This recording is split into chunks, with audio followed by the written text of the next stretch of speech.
Hello everyone, welcome to today's webinar. My name is Andrew Tallents. I am the founder and managing partner of the Talents Partnership. We are proud to be partnering again with Dan Wells, the founder of Grow CEO and Grow CFO, in the presentation of this series of 40 webinars about self-coaching. The webinars will be taking place on a fortnightly basis, and I will let you know about the next webinar at the end of today's session. This is the 10th in our webinar series, and today's topic is self-limiting beliefs. Before we get into the content of today's webinar, let's just take a few moments to settle into our own space wherever we are and open our minds to learning something new about ourselves today. Think about any distractions that might come up for you in the next hour or so and find a way to minimize those distractions. I'll just leave you to settle in for a moment.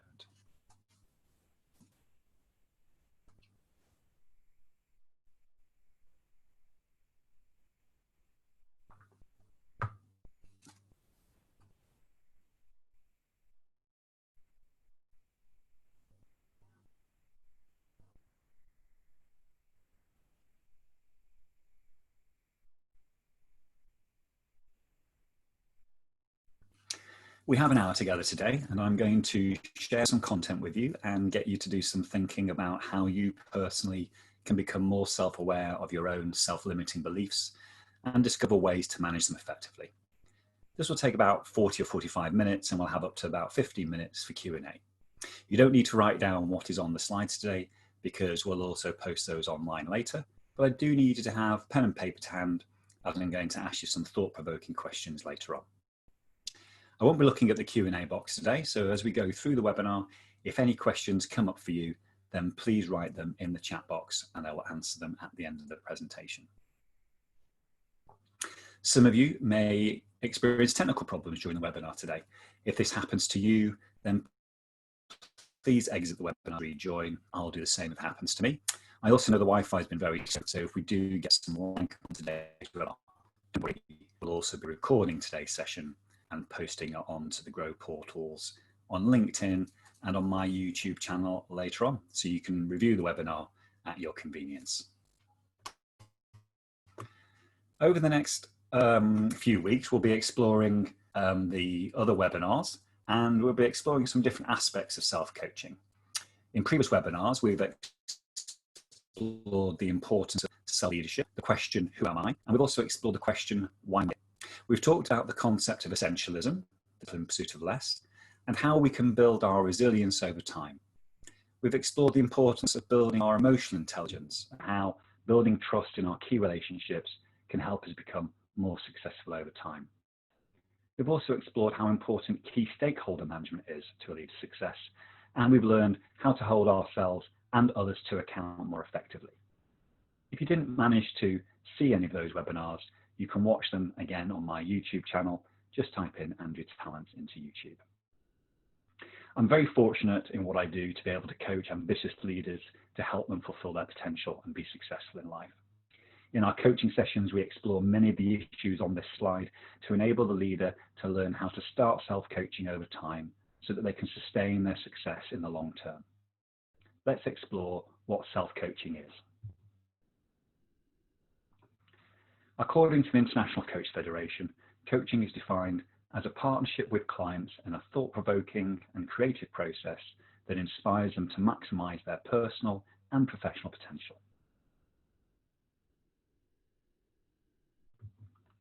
Although the concept of coaching stretches back to when Socrates was around, in modern times, coaching has played a critical role in sports such as tennis, cycling, and football.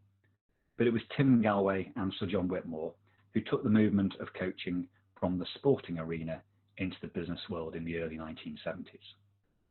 Tim Gallwey was coaching tennis students, and he began to notice that what was going on in the mind of his students was actually hindering their learning.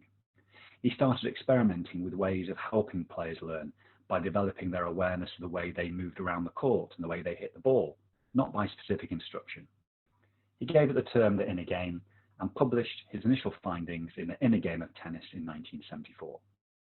Later that decade, Sir John Whitmore realized that these principles could also be applied to business. He continued his research, and in 1992, he published the book, Coaching for Performance. The principles of his book are still used extensively in businesses today. My day-to-day coaching style is based on both Galway and Whitmore's approach, and is focused on enabling the leader to become more self-aware of how they can be more effective in their personal life, their current role, and their career management.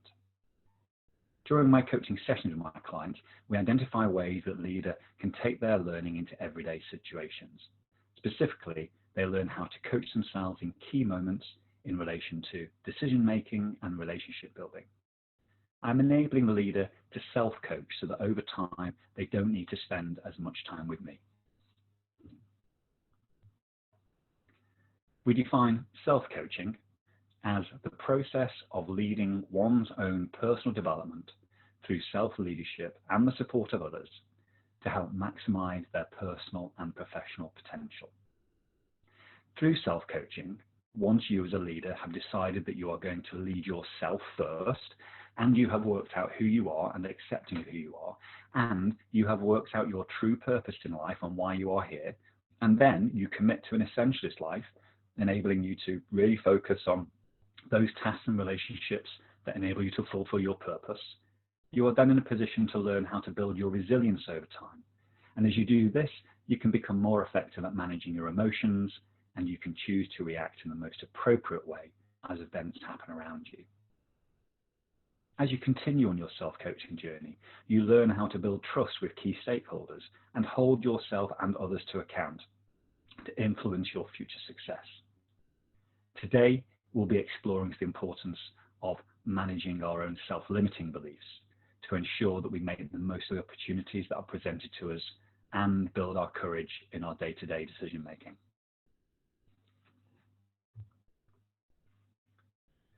I tend to work with leaders at 3 different stages of their career. They're either newly appointed into an exciting leadership role, they are being successful in their current role and want to move up through the gears to achieve even more, or they are lost in their current role and can't work out why they are lost. In any of these stages, it is critical to understand what your self-limiting beliefs are and how these can hold you back from fulfilling your leadership potential. However, in my experience, many leaders choose not to become self-aware of their self-limiting beliefs, as it usually calls for time-intensive, deep inner work that focuses on emotional events from the past. When I start to coach a new client, I ask them about the things that have held them back during their career and what their deepest fears are. Most clients are reticent to show their vulnerability at first, but as we think more deeply about their self-limiting beliefs and fears, patterns of behavior start to emerge, and we can begin to explore how to change their beliefs over time.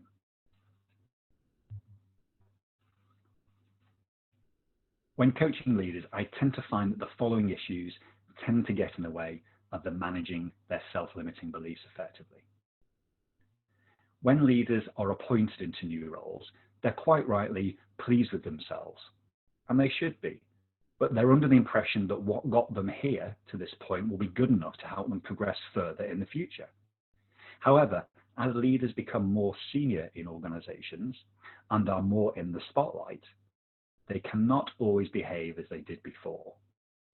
Rather than becoming more self-aware of what self-limiting beliefs might hold them back in the coming years, they choose to keep their fingers crossed that everything will be okay and behave as they always have done. Many leaders' self-limiting beliefs are derived from deeper fears that have been held since childhood and have been buried in their subconscious mind for most of their leadership careers. Many leaders suffer from imposter syndrome and have low levels of self-confidence in their ability to explore their deepest fears, as it is hard to do and calls for strong self-discipline and emotional strength.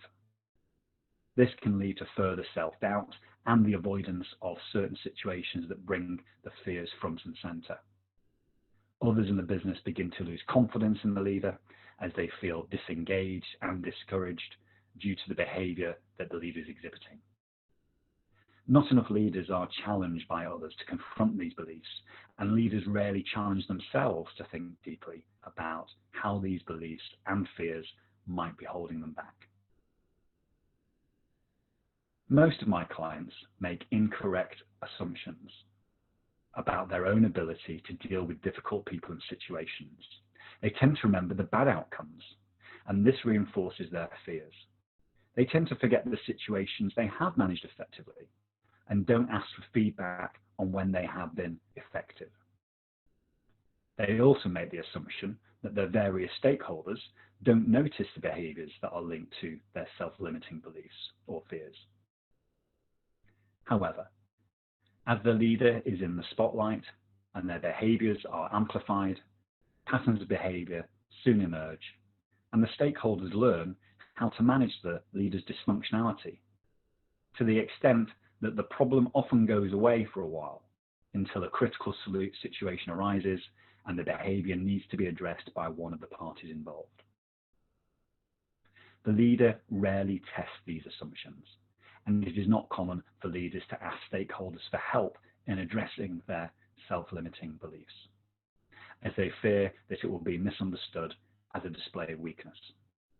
It is far easier for a leader to bury their head in the sand and work towards goals without having to address the fears that are really holding them back.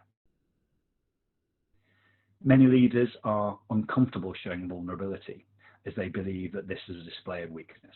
However, it has been proven beyond doubt that being human and vulnerable is one of the key ways in which we build trust with others and our authenticity increases, by asking others to help us address our fears. We show we are human and that we need help. Others around us can then relate to us and want to help us. As the leader is often not held accountable by their boss, board, or other stakeholders, there is a tendency to try and muddle through and hope for the best. Nobody else is interested. As we'll find out in the next few minutes, without addressing our self-limiting beliefs and fears, we will never reach our full potential as leaders. We can only build true accountability into our own roles as leaders when we tackle our self-limiting beliefs and change our behaviors accordingly over the long term.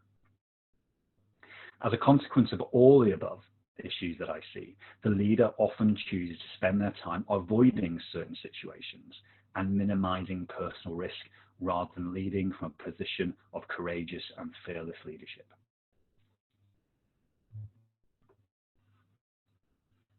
Once a leader understands how to change their own self-limiting beliefs, it can lead to opportunities for further personal development.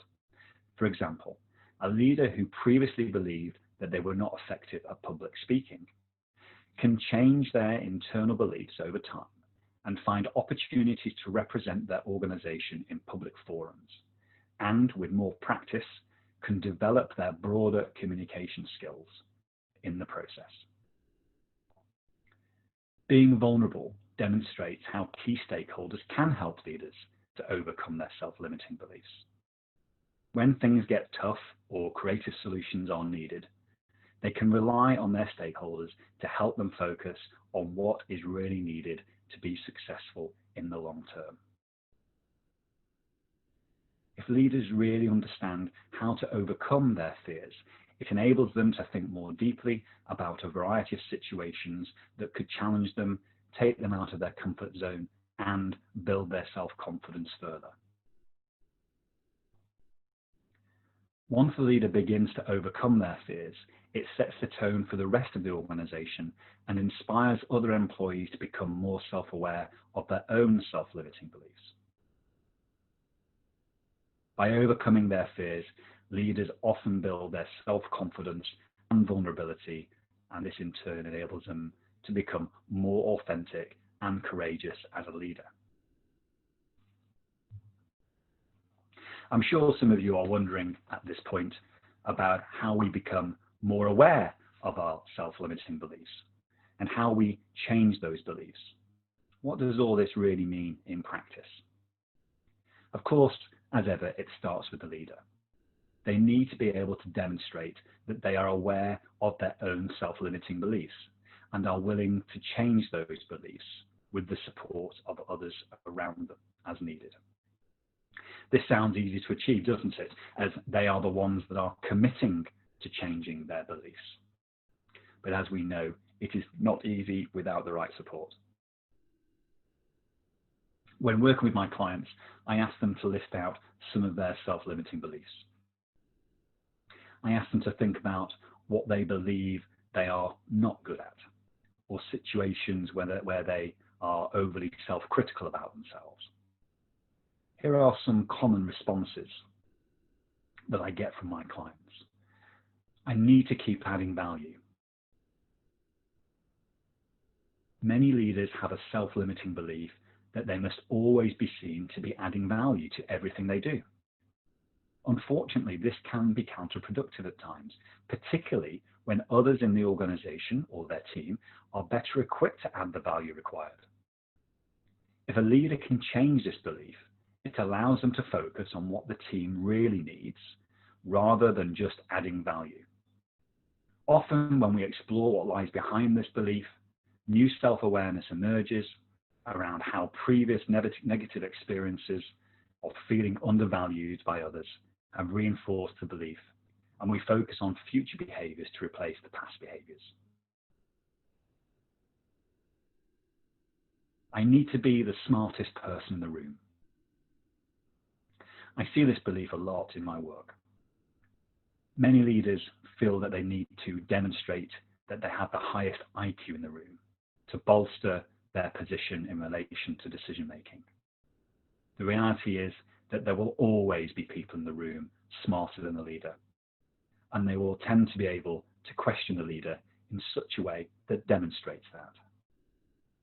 If a leader can show real vulnerability by saying they don't know all the answers, then they are more likely to gain the support of their team rather than pretending they know it all and don't need the support of their team. I need to retain control. Many leaders believe that if they don't retain control of the way their team behaves, they won't be able to deliver against their personal objectives and goals. This belief leads to micromanagement and the lack of trust within the team.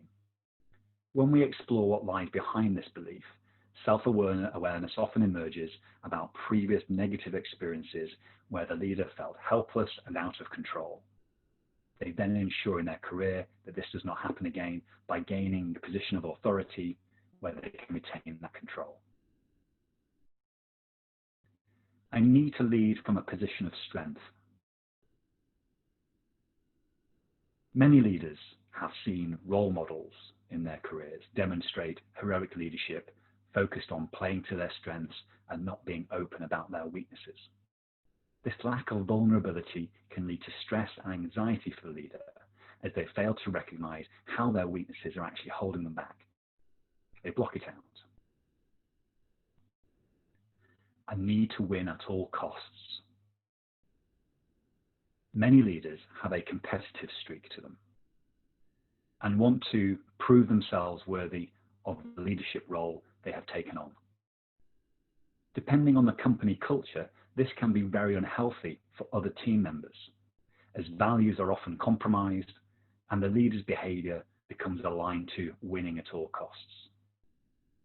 When the leader wins, others in the wider system tend to lose. This is a complex self-limiting belief and tends to be linked to events from the leader's childhood.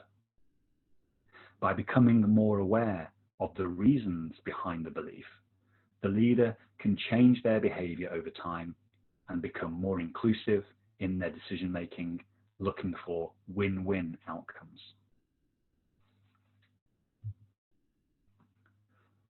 Once the leader has started to become more aware of their self-limiting beliefs, we can work together to explore real evidence that either supports or rejects the belief. This table shows examples of real-life self-limiting beliefs in my clients and sentences of evidence that either support or contradict the belief. I would like you now to take a few minutes to think about your own self-limiting beliefs. Think about what comes into your mind when you start a sentence with, I need, I can't, I am not good at. I always. Think about those starts of sentences and list a few of your own self-limiting beliefs in the first column. Once you've done this, start a second column where you write as many sentences as you like that provide evidence to support each self-limiting belief, because there will be evidence for you. And then in the third column, write as many sentences as you can that provide evidence that might challenge the belief. I will give you all 5 minutes to try this exercise now. If you are watching the recording of this webinar, then just please press pause, and then once you've completed the exercise, resume and we'll go on to the next step.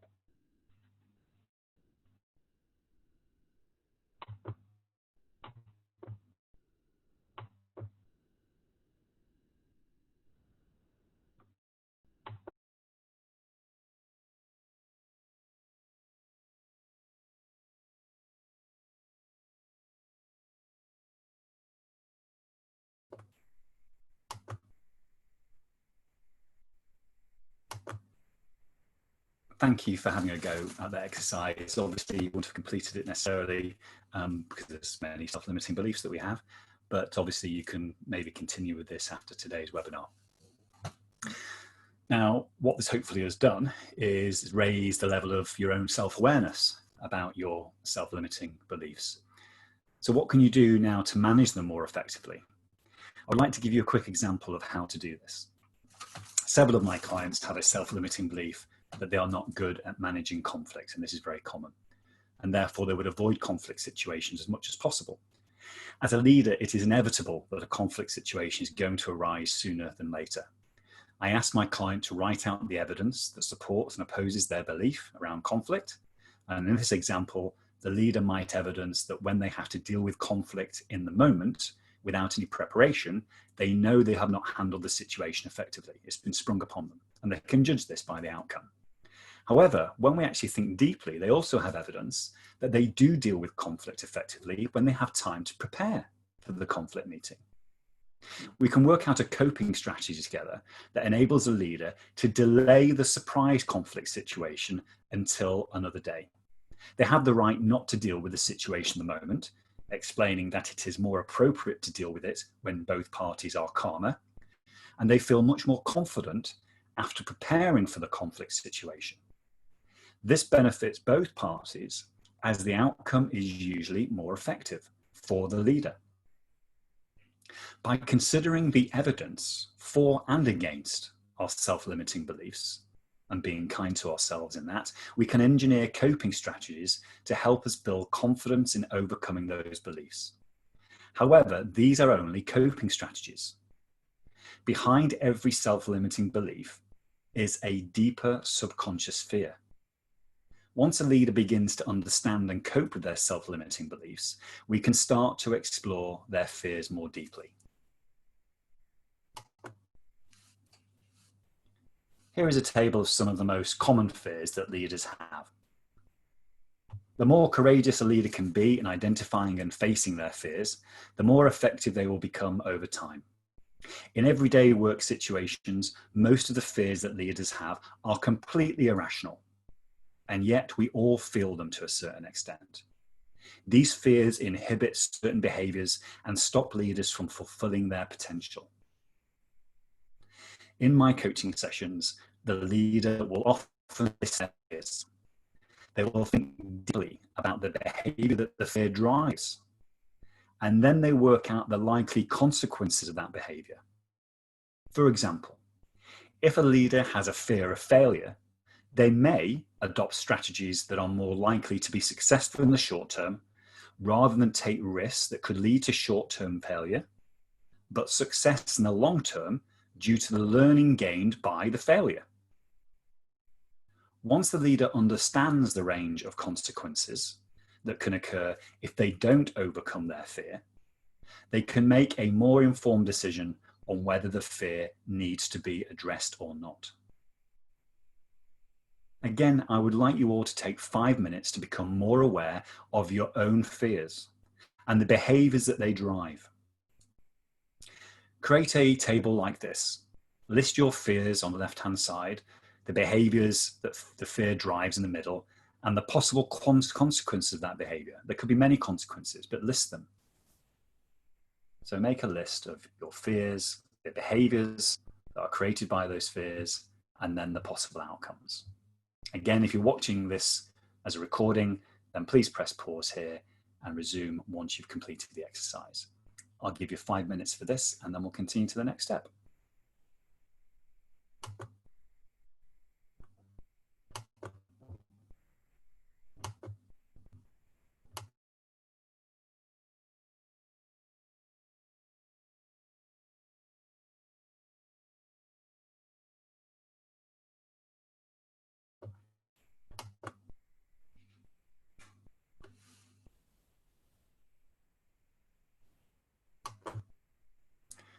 Thank you for having a go at that exercise. It's not an easy one to do. Again, if you've not finished it, you can complete it after today's webinar. It'd be really useful to complete that exercise. Now, once you've identified your fears, how can you actually begin to overcome them? There are many proven techniques to help leaders overcome their fears. Our minds receive information through the senses, but the emotional impact of that information depends on whether we mentally associate or disassociate to it. We associate by viewing and experiencing an event through our own eyes and bodies. We are literally in the experience, processing it from the perspective of I see, I feel, I hear, etc. We disassociate by taking an other perspective, as if we are an observer outside of our bodies. In other words, I'm looking at myself going through this experience. Associated experiences have a more powerful emotional impact than disassociated experiences. We are attached rather than detached. It's the difference between imagining yourself looking out of the front car of a roller coaster as you speed around the track, or viewing an image of yourself at a distance at the front of that car taking the ride. Understanding this difference in perspectives can be very useful in helping clients overcome fears or past traumatic experiences.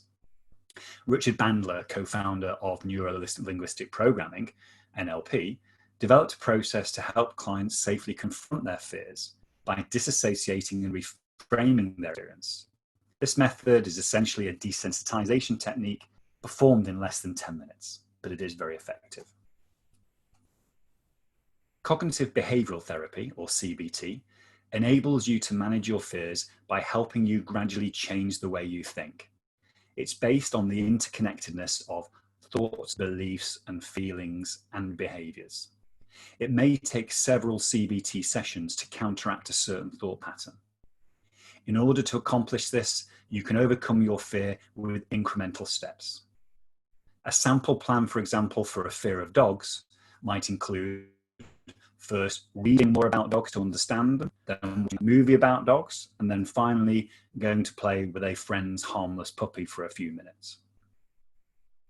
Techniques commonly used in cognitive behavioral therapy draw from the schools of behaviorism and learning theory, as well as the school of cognitive theory.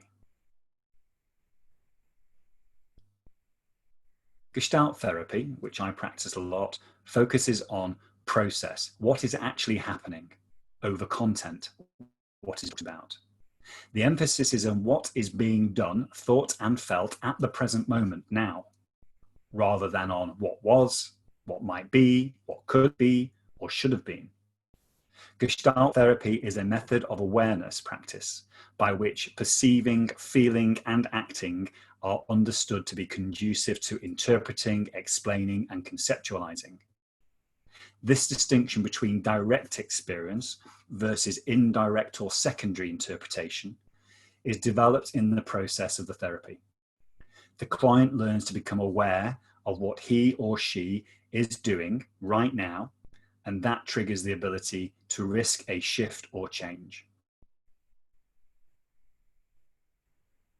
Sometimes professional therapists can experiment with different approaches that are right for the client, using their professional training to support the leader with overcoming their deep-rooted fears. And finally, therapists who specialize in personal trauma can use their psychodynamic approach to enable the leader to explore their subconscious for any childhood experiences that could explain the reasons that lie in their deepest fears.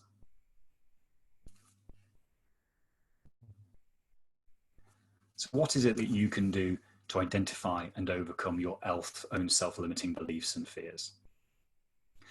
The journey to overcoming your self-limiting beliefs is a long and challenging adventure. There will be times when you feel that you are making breakthroughs, and then the next day you are back to old habits.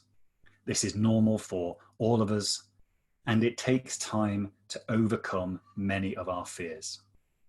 It starts with us, and then once we start role modeling the right behaviors and addressing our self-limiting beliefs, we can support others who want to overcome their fears. Over time, each team member can learn how to support each other, and team performance improves. So for you personally, think about the next couple of weeks in your life. Look for opportunities where you can create some thinking time, some space. Continue the list of self-limiting beliefs and fears. Think about the outcomes that could be achieved if you changed your beliefs. Think about your key stakeholder relationships. Who can help you? And on the journey, ask others to support you as you practice changing your behaviors and changing your self-limiting beliefs. A quick summary of what we've covered in today's webinar. It is not easy to become self-aware of our self-limiting beliefs. By taking some time out, become more aware of what is holding you back. Look for evidence supporting and arguing against your beliefs. Ask for feedback from others to either reinforce or disagree with your evidence. Create a list of fears and associated behaviors and outcomes. Practice changes in your behavior and ask for professional help if needed.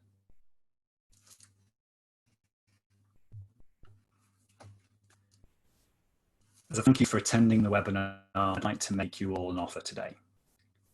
If you would like to learn more about how to overcome your self-limiting beliefs and fears, including some of the techniques that we have talked about today, with my support and challenge, then I will be more than happy to offer each of you a complimentary 2-hour coaching session to experience the value within that session. This can take place in the coming weeks. I do have a limited number of sessions available at the moment. So if you are interested, then please contact me after the webinar today, either by email or on LinkedIn, and we can discuss the next steps.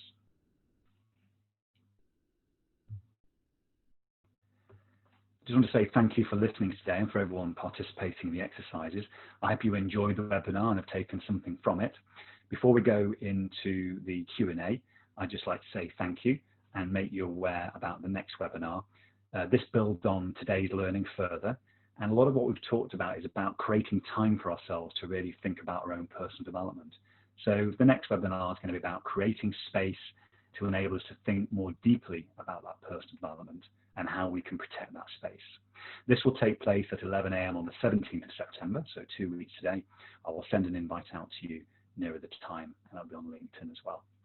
Before we go into the Q&A, I just wanted to say that this is a very difficult subject for everybody to deal with, and it can only really be addressed when you're willing to be honest with yourself and willing to gain support in addressing those limiting beliefs that you have. I always find in my work it takes 1 or 2 sessions to make sure that the client is comfortable in sharing that with me and the trust is there. So I know it's a very difficult subject. So we've got around about 15 minutes, which is what we said. So I'm just going to see if there are any questions coming in, and then I'll take any of those questions. I'll just give a moment for those to come in. What I'm fascinated about as a subject matter as well is how much of the fears that we experience as leaders are linked back to those childhood experiences. I believe that even if it's mild trauma that we suffer in our childhoods from either being neglected or not being the favoured child or whatever it might be, I think that does stay with us. And some of the work that I do with my clients work through some of that work at a very, very high level. And then sometimes my clients need to be referred to professionals who can help on the therapy side just to work through some of that trauma. And of course, when we have trauma as leaders, we tend to leave that behind in the organizations that we work for as well. And they have to then pick up the pieces once we've gone about the way that we've behaved and the way that we've not addressed our fears as leaders. So it's a very fascinating area. And obviously offline after today, I'll be very happy to chat about that with you.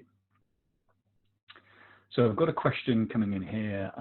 Isn't it normal to have this self-limiting belief as they help to motivate one to do better? It's a really good question, and I guess to a certain extent, but what we talked about today is actually becoming aware of the self-limiting belief. And my argument is that not many of us are actually aware of what those self-limiting beliefs are. And it's only when we really take time out to think deeply about what they might be, and then we can make the judgment about whether that self-limiting belief is something that does need to be worked on or it doesn't. It might be that it doesn't affect us in the way we perform and the way we lead. So where it helps to motivate one to do better, I would actually argue that if you didn't have the self-limiting belief in the first place, then you will be being more effective anyway, with all those examples I gave earlier. So it is normal to have the self-limiting beliefs. We all have them. But what I don't think is it actually motivates us to do better. I think the possibility is for us to become more aware of whether they're helpful or not. And the very term self-limiting means that normally they're limiting us in terms of our full potential.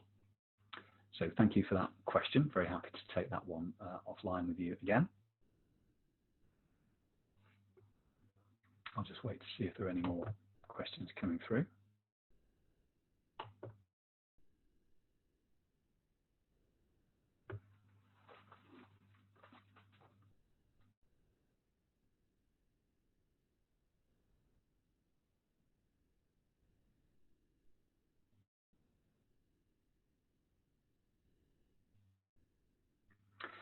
Well, there's lots to think about there for everybody. So I really appreciate you coming on to the webinar today.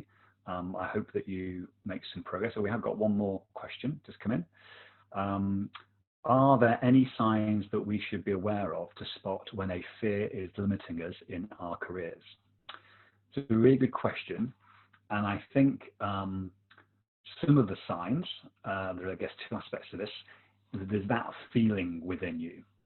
So when you start to have a feeling rising within you that actually it's starting to stop you doing something, so it doesn't matter about whether it's having a tough conversation with somebody, or whether it's about presenting something, or whether it's about trying to make a statement or whether you're communicating to make sure you get something right and you're maybe overthinking it. There are signs like that where the anxiety starts within you and you start to think there's something not quite right here. So feel it in your body in terms of the feelings that are coming up for you, and when there's some uncomfortable feelings there may be some self-limiting beliefs coming through. I think the other things are is that an exercise I told you before, where if you just write down sentences starting with I tend to, or I can't, or I don't like, or always I, or I never can. And if you start with those sentences and just see what comes next, again, there can be ways of actually rising, bring it to the fore in terms of what those particular self-limiting beliefs might be. So I hope that answers your question. Another question that's come in is the best way to become aware of the self-limiting beliefs just reflecting over the thing, or are there any tools you can use to figure this out? Really good question. Of course, what we're talking today is self-coaching. I tend to find that if you can actually take some time out to reflect over the previous day or the previous week about what feelings are coming up for you and what might be limiting your potential, then that's a great start. I think it's always nice to have somebody who either knows you or a coach or a mentor to actually probe you a little bit to really bring that awareness up to the surface, because again, some of these are hidden. So someone to just challenge you a little bit about, well, what really happened there, and what was it that you were doing at the time? So it helps to really focus the discussion. And I think in terms of some of the other tools that are out there, I've already related to some of the Gestalt. I didn't go into detail with the Gestalt, but Gestalt's really interesting, that you have two chairs that you work with the one person, and they sit in both chairs for both aspects of the person that's confident about their the action they're going to take, and the one that's doubting around it, so that self-limiting belief. And you talk to each other in terms of both aspects of yourself to try and work through what's behind that self-limiting belief and how you can overcome it. So there's some really interesting Gestalt work that I work with on my clients that could be very useful. But mainly it's trying to get some challenge, and rather than you letting yourself off the hook into some of the self-limiting beliefs, get someone to challenge you around that.